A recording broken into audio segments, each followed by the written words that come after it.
Dans l'assemblée des saints, assoiffé je me tiens, que ton onction descende sur moi. Conscient que mon destin est dans le creux de ta main, que ton onction descende sur moi. Je suis disposé, assoiffé, que ton onction descende sur moi. Je suis disposé, assoiffé, que ton onction descende sur moi.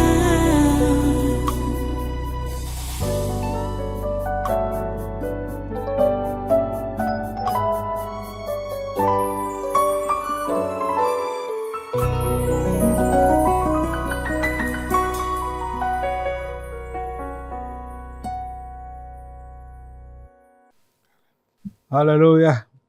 Béni soit le Seigneur. Voilà, prenez votre Bible. C'est le temps de la parole maintenant. Et ouvrez avec moi dans 1 Jean au chapitre 4. La première épître de Jean, chapitre 4. Vous êtes là? Lisons le verset 12. 1 Jean, chapitre 4, verset 12. Voilà, nous lisons. Personne n'a jamais vu Dieu. Si nous nous aimons les uns les autres, Dieu demeure en nous et son amour est parfait en nous. Prions le Seigneur. Dieu Tout-Puissant, nous te remercions pour ta parole de ce jour. Nous te remercions pour tout ce que tu as déjà fait depuis ce matin. Et nous nous remettons encore à ta grâce, à ta miséricorde. Ta parole que tu nous donnes maintenant, nous prions que tu permettes qu'elle puisse trouver de la place dans nos cœurs. Oh Dieu, s'il te plaît, agis. Nous ne t'avons jamais vu avec nos yeux. Mais, Seigneur, tu t'es manifesté comme un homme au travers de ton Fils Jésus-Christ. Et tu es passé ici sur la terre pour nous enseigner ces choses.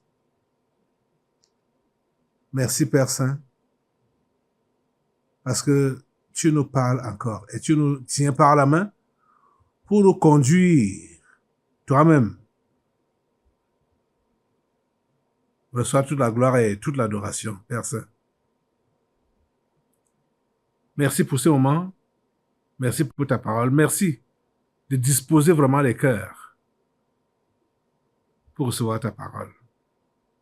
Au nom puissant de Jésus, nous avons prié. Amen. Amen.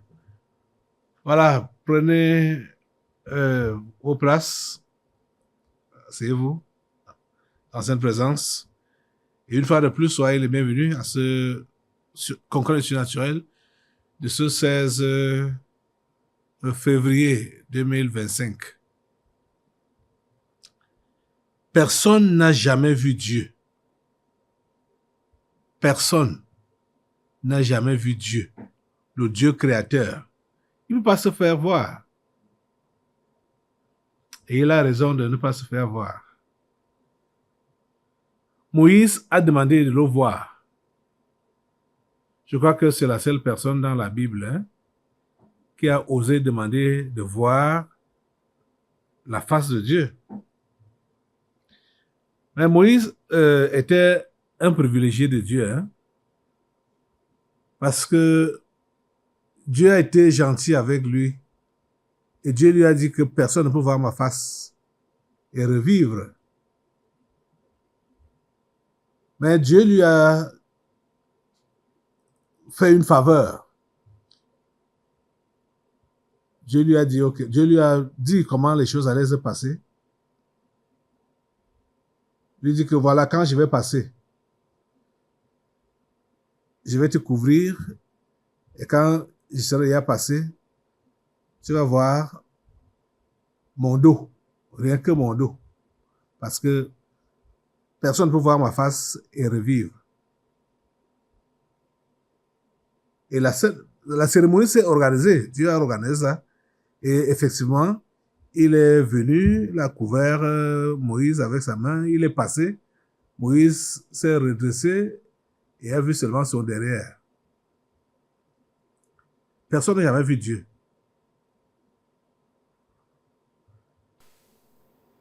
Mais si nous nous aimons les uns les autres, Dieu demeure en nous. Ah. Vous êtes en train de comprendre ce qui se passe là? Si nous avons donc de l'amour les uns pour les autres, Dieu demeure en nous et son amour est parfait en nous. Ça veut dire donc quoi? Quand il y a de l'amour, celui qui aime, Dieu demeure en lui. Ça veut dire que quand on voit cette personne, on voit Dieu. Comment on voit Dieu en nous? On voit Dieu en nous au travers de l'amour que nous avons vis-à-vis des autres. C'est là qu'on voit Dieu en nous. Ce n'est pas par des paroles, hein? Ce n'est pas en paroles. C'est pratique. Personne n'a jamais vu Dieu. Si nous nous aimons les uns les autres, Dieu demeure en nous. Et son amour est parfait en nous. Son amour est parfait en nous. Quand nous nous aimons les uns les autres. Et c'est en ce sens-là qu'on peut également donc manifester la miséricorde. Et ne pas faire comme les religieux qui sont prêts à condamner. Les religions sont prêtes à condamner. Ils mentent. Ils condamnent. Ils accusent les autres. Alors qu'eux-mêmes font les mêmes choses. Ils sont prêts à lapider celui qui est en faute. Alors qu'eux-mêmes font les mêmes choses. Ils sont répréhensibles. Comme les autres. Et ils ne voient pas ça. Mais ils voient seulement ce que l'autre a fait. Mes chers amis, je ne sais pas si vous êtes avec moi vraiment ce matin. Je ne sais pas si vous êtes avec moi depuis un temps. Est-ce que vous savez même ce qui se passe? Est-ce que vous savez même où nous allons? Est-ce que vous savez ce qu'on fait? Ce que Dieu nous a demandé de faire? Est-ce que vous savez en quel temps nous sommes? Oh mon Dieu, ta grâce. Ça m'étonne qu'en un temps comme celui-ci, plusieurs parmi vous, vous vous amusez. Vous blaguez.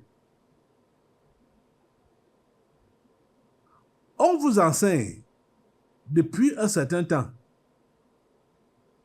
sur comment vous devez manifester la nature de Dieu autour de vous. Cette nature, c'est quoi? L'amour. Quand tu aimes, quand cette nature-là est en toi et elle est manifeste, tu ne pourras pas t'amuser avec le salut des âmes. Et déjà même le salut de ton propre âme. Tu ne vas pas t'amuser avec ça. Paul pouvait dire que l'amour de Dieu nous presse. Et ça nous presse pour faire quoi? Pour travailler pour lui. Mais est-ce que vous savez en quel temps nous sommes? Puisque plusieurs sont là, ils ont oublié, ils ont oublié. ils ne sont pas focalisés sur l'essentiel. Il y a des gens qui ont fait l'arrêt, qui ont mis un stop à leur chrétienté depuis. Certains sont repartis au point zéro, tandis que d'autres sont redevenus païens.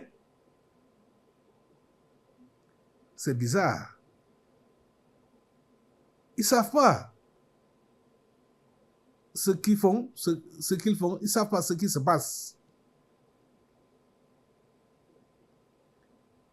Malgré les enseignements, malgré les mises en garde, malgré les interpellations, malgré les appels, il y a des gens qui sont toujours en train de prendre des voies qui ne sont pas normales. Ils ne veulent pas se ressaisir. Ils ne veulent pas se ressaisir et retourner en arrière et prendre le chemin que le Seigneur nous montre depuis un certain temps. Parce qu'il faut que chacun de nous puisse réellement être à son image, manifestant de l'amour véritable pour son prochain, pour son frère, pour sa sœur. Pour que nous puissions faire une équipe solide, soudée, qui va maintenant aller conquérir le monde pour Jésus-Christ. Mais ce n'est pas ça. Ce n'est pas la préoccupation de plusieurs. On vous dit, l'autre jour ici, la distraction était au rendez-vous. L'esprit, les démons appelaient distraction. Et je vois que beaucoup se laissent distraire. Jusqu'à aujourd'hui, jusqu'à présent, jusqu'à là où je parle là, les têtes de beaucoup sont encore dans les distractions. Les amis, je vais vous poser une question. Déjà, est-ce que tu t'aimes toi-même? Beaucoup ne s'aiment pas eux-mêmes. Est-ce que tu t'aimes toi-même? Si tu t'aimais toi-même, tu allais tout faire pour te préserver, pour que tu n'ailles pas en enfer. Mais plusieurs ne s'aiment même pas eux-mêmes, c'est pourquoi ils ne peuvent pas aimer les autres. Pourquoi? Parce que ils avaient cru. Mais après un temps, ils ont relâché. Et maintenant, c'est la mondanité qui passe dans leur tête et dans leurs actes. Bon, d'autres sont là même à l'église, comme des figurants, comme juste des statuettes. On parle, mais eux, ils sont seulement focalisés dans leur fausse ambition. Ils n'écoutent pas la parole qui leur est donnée. Ils n'écoutent pas les enseignements qui leur sont donnés pour les mettre en pratique. Ils sont seulement focalisés.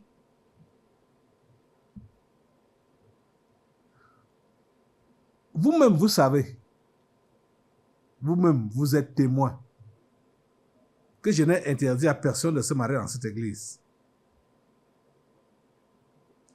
Mais que je vous ai enseigné proprement. Je vous ai donné le conseil de Dieu sur ce sujet-là. Et je vous dis qu'il est là, disponible. Ce conseil est là, disponible. Je ne sais pas pourquoi il y a certains, depuis que le livre-ci est sorti, le mariage, une institution divine dédiée aux humains. Beaucoup craignent d'acheter ce livre pour le lire. Beaucoup craignent. qu'est-ce que ça vous fait d'acheter ce livre et de le lire quand vous-même, vous savez que vous avez besoin soit de vous marier? C'est-à-dire, c'est rare de voir des gens qui ne veulent pas se marier. Ils sont peu, hein. Ceux-là qui disent qu'ils ne vont pas se marier, soit qui sont eunuques, ils sont peu. Mais pourquoi vous avez peur de ces livres?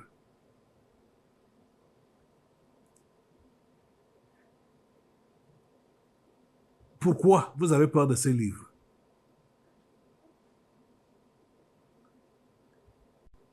Certains vont prétendre que c'est parce que ça avait été enseigné.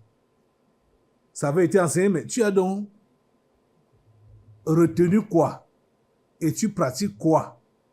Comment est ta chrétienté? Je ne sais pas comment ça peut vous passer dans la tête que c'est quand vous allez rétrograder, vous allez abandonner la foi, que vous aurez tout ce que vous voulez. Je ne sais pas comment ça peut vous passer dans la tête comme ça. Oui, puisque beaucoup, on a compris ça depuis longtemps, que beaucoup sont même ici à l'église, étant menottés, ils sont menottés, ils sont enchaînés. C'est par force qu'ils restent là. Beaucoup ne disparaissent pas pour le moment là à cause de la honte. Qu'on va leur demander tu es allé où? Tu fais quoi? Et ils sont là, mais ils sont juste des images. Eux-mêmes ne sont pas là.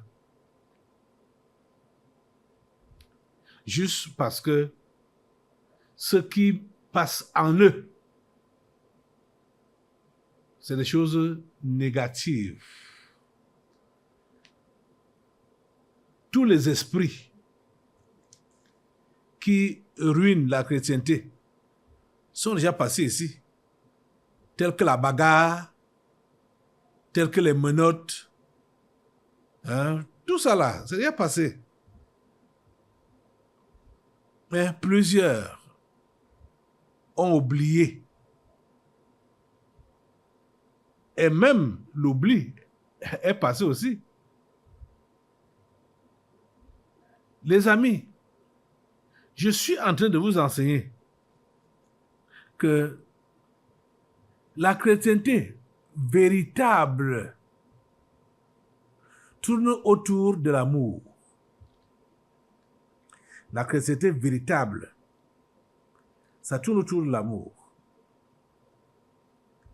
Si nous avons l'amour que Dieu nous demande d'avoir et qu'il a mis dans nos cœurs quand nous avons confessé son Fils comme notre Seigneur et Sauveur personnel, nous allons mener la vie chrétienne normale.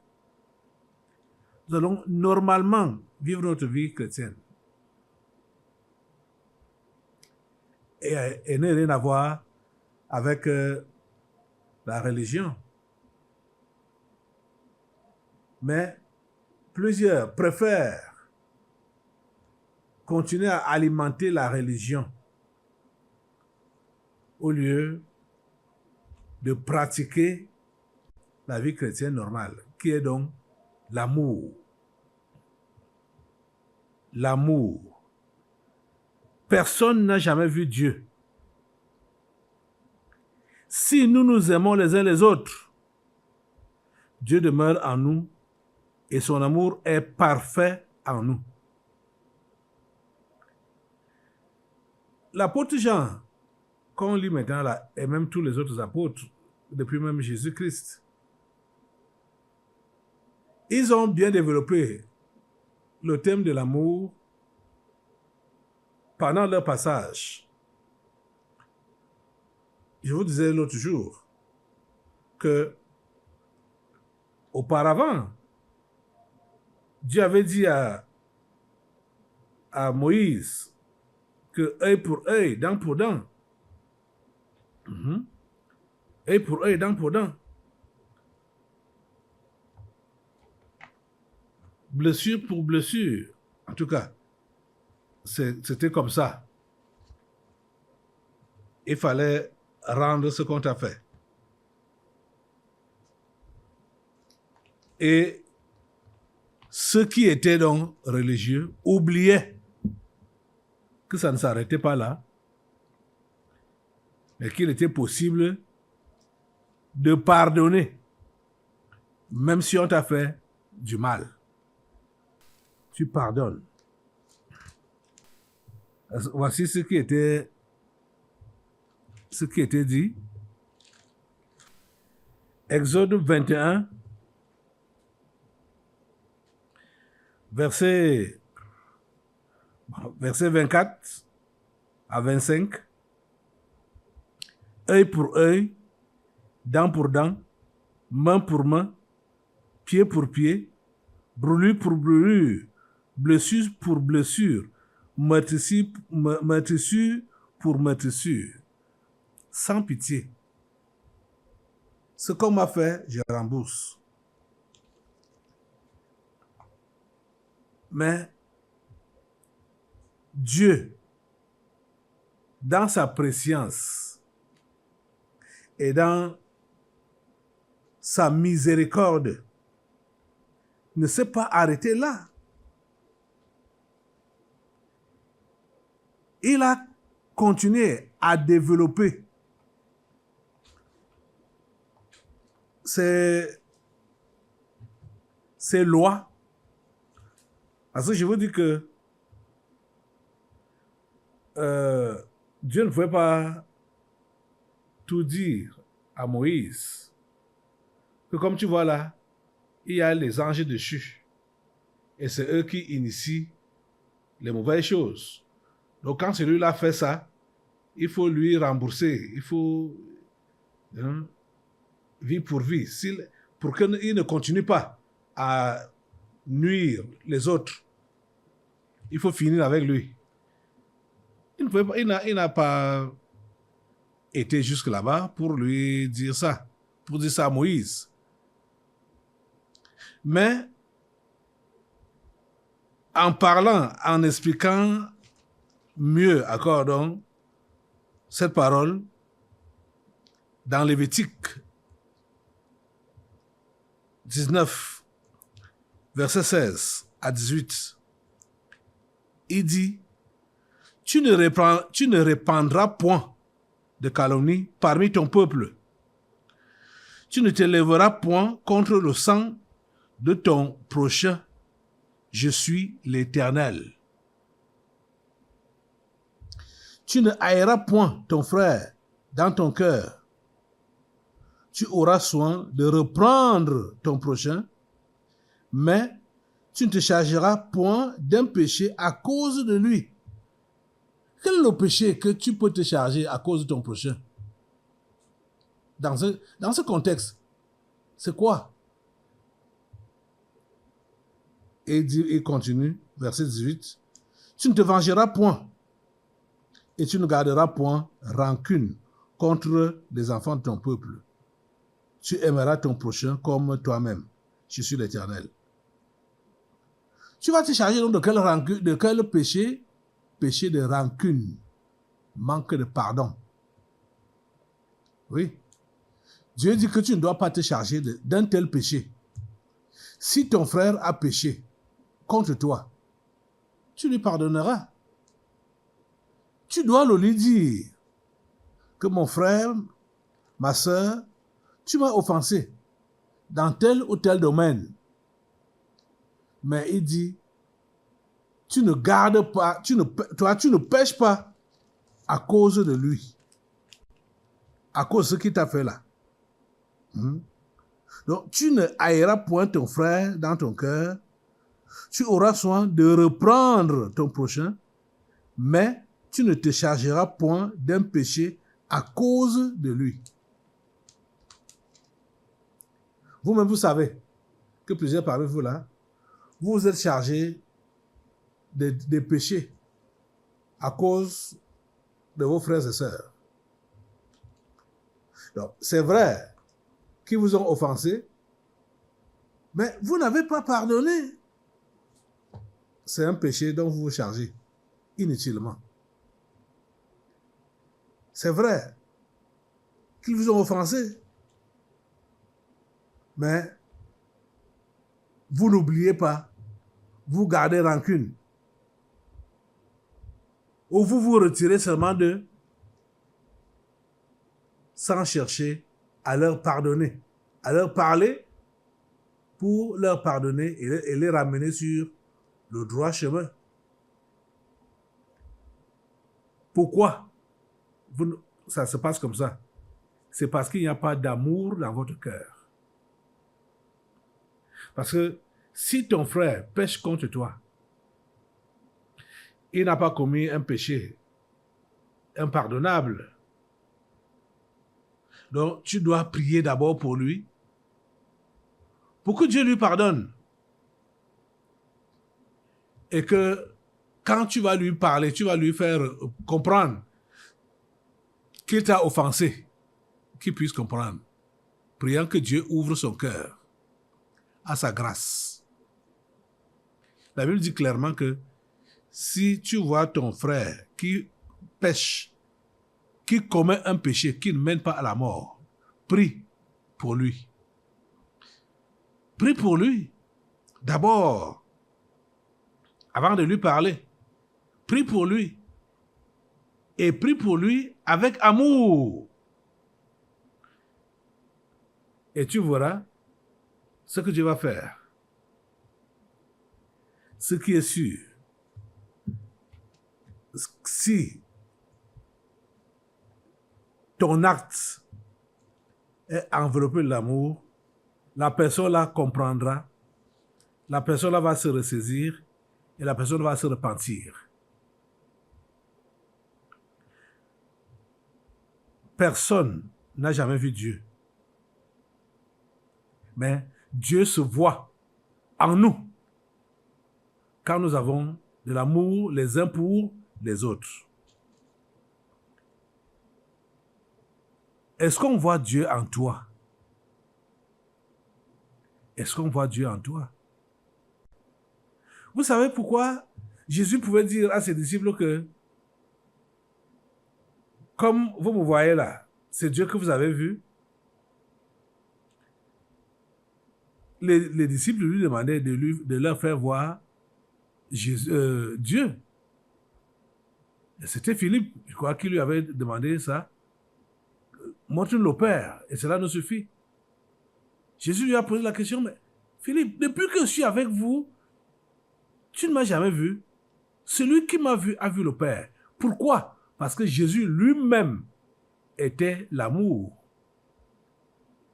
Il avait le cœur de Dieu. Il l'aimait comme Dieu.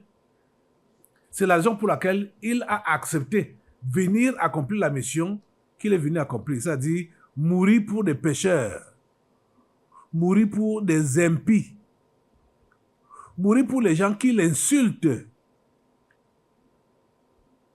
Jésus-Christ est venu mourir pour nous. Nous n'avons pas mérité. Nous n'avons rien mérité. Paul dit ça clairement encore dans son épître aux Romains. Je vais lire là. Dans Romains au chapitre 5, à partir du verset 5, voici ce que Paul dit.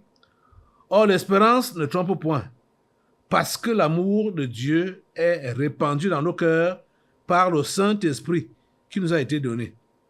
Car lorsque nous étions encore, verset 6, car lorsque nous étions encore sans force, Christ, au temps marqué, est mort pour des impies. Nous tous, nous étions des impies. À peine mourrait-on pour un juste. Quelqu'un peut-être mourrait-il pour un homme de bien. Mais Dieu prouve son amour envers nous en ce que, lorsque nous étions encore des pécheurs, Christ est mort pour nous. Lorsque nous étions encore des pécheurs, Christ est mort pour nous. Voilà comment il a montré son amour pour nous. En mourant pour nous. Alors que nous étions encore des pécheurs. Il ne nous a pas aimés parce que nous nous sommes améliorés ou parce que nous avons abandonné le péché, le mal, mais nous étions encore des pécheurs. Et il est mort pour nous. Donc, il pouvait donc dire ou nous dire, comme il parlait à Philippe, là, c'est à nous tous qu'il parlait, que celui qui m'a vu a vu le Père. Parce que lui-même était amour. C'est quoi? Il est dit ici que personne n'a jamais vu Dieu. Si nous nous aimons les uns les autres, Dieu demeure en nous et son amour est parfait en nous. Si nous nous aimons les uns les autres, est-ce que tu aimes ton prochain? Le prochain ici, c'est ton frère en Christ d'abord. C'est ta sœur en Christ d'abord. Est-ce que tu aimes ton prochain? Est-ce que tu l'aimes? Est-ce qu'on peut voir Dieu en toi? Cher ami, c'est sérieux. C'est sérieux. L'amour doit être dans notre cœur et doit se manifester par des actes autour de nous. L'amour. Comment tu fais avec donc ton prochain que tu appelles là ton frère en Christ, que tu appelles là ta sœur en Christ, que tu appelles ton pasteur? Comment tu fais de lui? N'en parlons pas de ceux du dehors. Parce que si tu n'arrives pas à aimer ton frère, est-ce que c'est le païen, le non-croyant que tu vas aimer? Chers amis,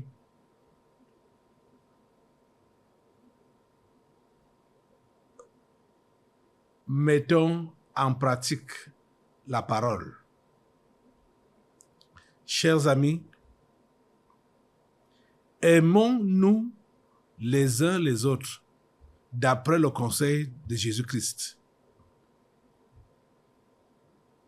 Il a dit que le monde connaîtra que nous sommes ses disciples si nous avons de l'amour les uns pour les autres. C'est vrai que ceux qui ne sont pas de lui, bon, comme on a plein d'anges dessus maintenant là, ils peuvent même abuser de notre bonté, de notre amour. Mais cela ne doit pas nous arrêter de continuer à aimer les gens autour de nous.